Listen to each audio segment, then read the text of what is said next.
warahmatullahi wabarakatuh. A'udzu billah, bismillah, alhamdulillah. Wassalatu wassalamu ala Rasulillah wa ala alihi wa sahbihi wa mawala. Amma ba'du. Sahabat assalam yang dimuliakan oleh Allah Subhanahu wa taala, bertemu kembali di channel Assalam TV ID. Dan insyaallah pada pertemuan kali ini saya akan menceritakan salah seorang waliullah yang bernama Syekh Ibrahim bin Adham rahimahullahu ta'ala. Syekh Ibrahim terkenal sebagai seorang ulama sufi yang terkemuka pada saat itu, yang mana Syekh Ibrahim ini lahir di abad ke-7 Masehi dan terkenal dengan nasihat-nasihatnya yang sangat tajam. Di antaranya pernah diceritakan suatu ketika ada seorang laki-laki yang bernama Jahdar bin Rabi'ah. Jahdar ini merupakan seorang manusia yang ahli maksiat, ahli berbuat judi, berbuat zina, mabuk-mabukan dan lain sebagainya. Ketika Jahdar datang kepada Syekh Ibrahim bin Adham, dia mengatakan ingin berhenti dari berbuat maksiat karena dia sudah bosan dan hatinya sudah gundah gulana, sehingga dia mohon dan meminta kepada Syekh Ibrahim agar supaya memberikan nasihat agar terhindar dari perbuatan maksiat.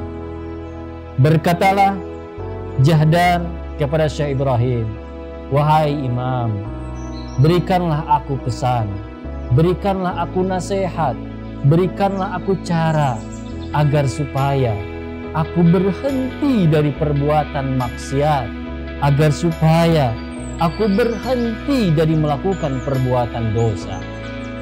Lalu kata Syekh Ibrahim bin Adham mengatakan, "Ya hadza, wahai lelaki, jika engkau ingin berhenti dari perbuatan maksiat, berhenti dari perbuatan dosa, maka lakukanlah 5 perkara.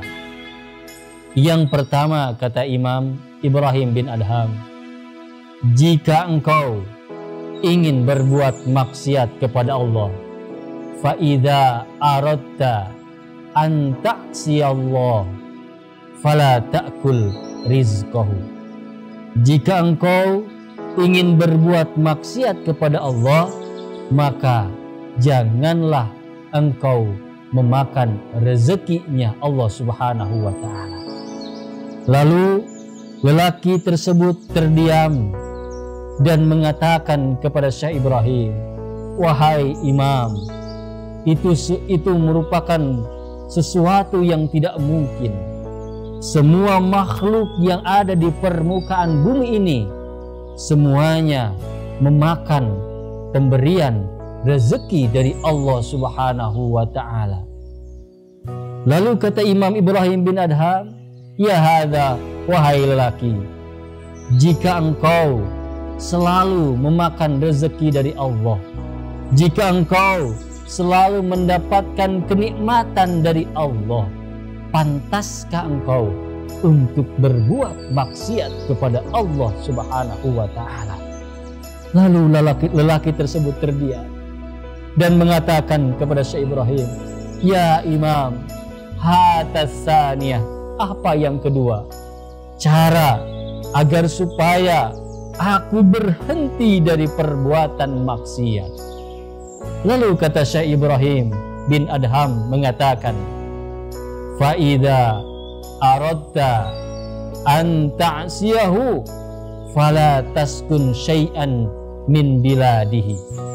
Jika engkau ingin berbuat maksiat, maka janganlah engkau tinggal di muka buminya Allah Subhanahu wa ta'ala. Lalu lelaki tersebut mengatakan, "Wahai Imam, jikalau aku tidak tinggal di muka buminya Allah, sedangkan semuanya yang ada di muka bumi ini ataupun yang ada di langit ini merupakan miliknya Allah Subhanahu wa ta'ala. Lillahi ma fis samawati wa ma fil ardh. Semuanya milik Allah, baik yang ada di bumi maupun yang ada di langit. Lalu kata Syekh Ibrahim bin Adham, ya hadza, wahai lelaki, jika engkau selalu memakan rezeki dari Allah, mendapatkan kenikmatan dari Allah, lalu engkau tidak mungkin tinggal di bumi selain milik Allah Subhanahu wa ta'ala, maka pantaskah bagi engkau untuk selalu berbuat maksiat kepada Allah? Lalu lelaki tersebut terdiam dan termenung kembali dan mengatakan kepada Syekh Ibrahim, ya Imam, hatta tsalitsah, apa yang ketiga wahai Imam, agar supaya aku berhenti dari perbuatan maksiat. Lalu kata Syekh Ibrahim bin Adham mengatakan, wa idza aradta an ta'siyahu fanzur mawdi'an fala yaraka fihi. Jika engkau ingin berbuat maksiat, maka carilah oleh engkau tempat di mana tempat tersebut tidak dilihat, tidak diawasi oleh Allah Subhanahu wa ta'ala. Lalu lelaki tersebut mengatakan, wahai Imam, semua yang ada di permukaan bumi ini, tempat manapun yang ada di permukaan bumi ini, pasti selalu diawasi dan selalu dilihat oleh Allah Subhanahu wa ta'ala.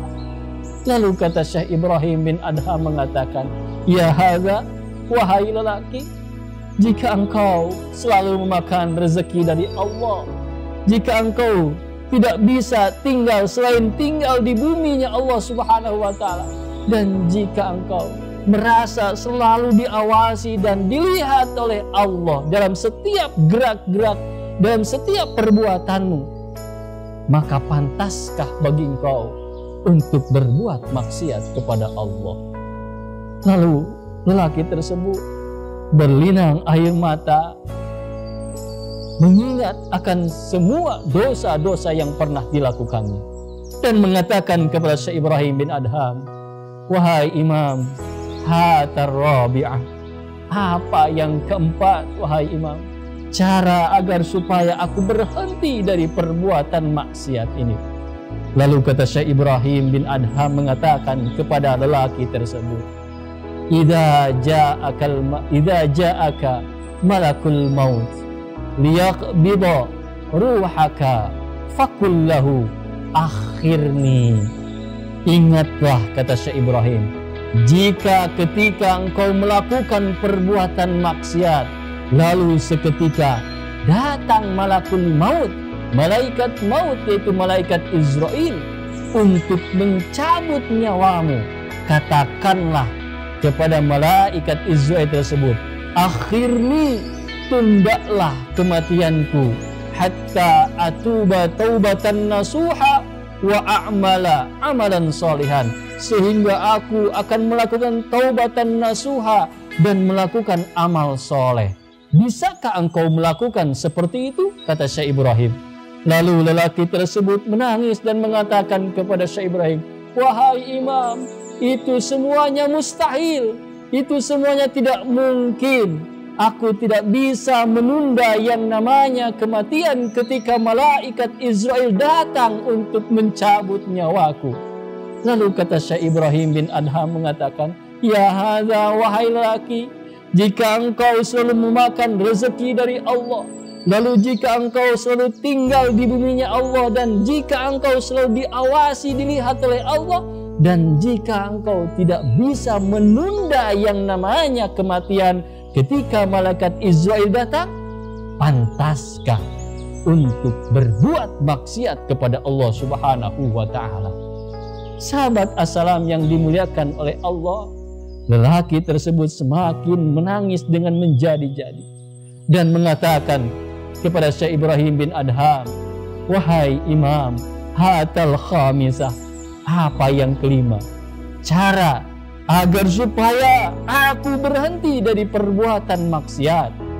Lalu Syekh Ibrahim bin Adham mengatakan, wahai lelaki, jika engkau ingin melakukan perbuatan maksiat, maka renungkanlah oleh engkau nanti di hari kiamat, ketika malaikat Zabaniyah akan menyeretmu ke dalam nerakanya Allah Subhanahu wa Ta'ala dikarenakan perbuatan dosa dan perbuatan maksiatmu. Lalu katakanlah kepada malaikat Zabaniyah, aku tidak mau ikut, aku tidak mau masuk ke dalam nerakanya Allah, aku ingin selamat, aku ingin masuk ke dalam surganya Allah Subhanahu wa Ta'ala. Lalu lelaki tersebut terdiam dan termenung kembali dan menangis dengan sejadi-jadinya. Wahai imam, itu semuanya mustahil. Aku tidak mungkin bisa menolak ajakan malaikat Zabaniyah yang menyeret untuk masuk ke dalam nerakanya Allah. Itu dikarenakan tergantung dari perbuatan amalnya ketika hidup di alam dunia. Lalu kata Imam Ibrahim bin Adham, ya hadza, wahai lelaki, jika engkau selalu makan rezeki dari Allah, jika engkau tidak mungkin tinggal hanya di buminya Allah, jika engkau selalu diawasi dan dilihat oleh Allah, lalu jika engkau tidak bisa menunda yang namanya kematian, dan jika engkau tidak mampu menolak seretan malaikat Zabaniyah untuk masuk ke dalam neraka, pantaskah engkau untuk berbuat maksiat kepada Allah Subhanahu wa Ta'ala? Lalu lelaki tersebut mengatakan, cukup wahai imam, cukup wahai imam. Mulai saat ini aku mau bertobat kepada Allah Subhanahu wa Ta'ala. Aku mau meninggalkan perbuatan-perbuatan maksiat yang pernah aku kerjakan. Dan semenjak itu hadirin sahabat assalam yang dimuliakan oleh Allah Subhanahu wa Ta'ala, Jahdar bin Rabi'ah betul-betul bertaubat kepada Allah, meninggalkan perbuatan maksiatnya sampai ajal menjemputnya. Sahabat assalam yang dimuliakan oleh Allah, dari kisah Jahdar bin Rabi'ah ini yang meminta nasihat kepada Syekh Ibrahim bin Adham rahimahullah ta'ala, sekiranya kita bisa mengambil dua hikmah. Yang pertama, sekecil apapun perbuatan dosa, kita harus berusaha dengan sekuat tenaga untuk meninggalkannya, untuk menjauhkannya, karena perbuatan dosa itu bisa menyebabkan datangnya murka Allah, datangnya siksanya Allah Subhanahu wa Ta'ala. Lalu yang kedua, jikalau kita sudah terjerumus ke dalam perbuatan dosa dan maksiat, maka bersegeralah untuk bertaubat, untuk meminta ampunan kepada Allah Subhanahu wa Ta'ala, karena Allah yang maha luas pengampunannya selalu menunggu kepada hamba-hambanya yang mau betul-betul bertaubat, memohon ampunan kepada Allah Subhanahu wa Ta'ala. Jangan berputus asa atas rahmat ampunan Allah Subhanahu wa Ta'ala. Sahabat assalam yang dimuliakan oleh Allah, demikian yang dapat saya sampaikan, mudah-mudahan bermanfaat. Mohon maaf atas segala kekurangan dan kesalahannya. Wallahul muwafiq ila aqwamit thariq. Assalamualaikum warahmatullahi wabarakatuh.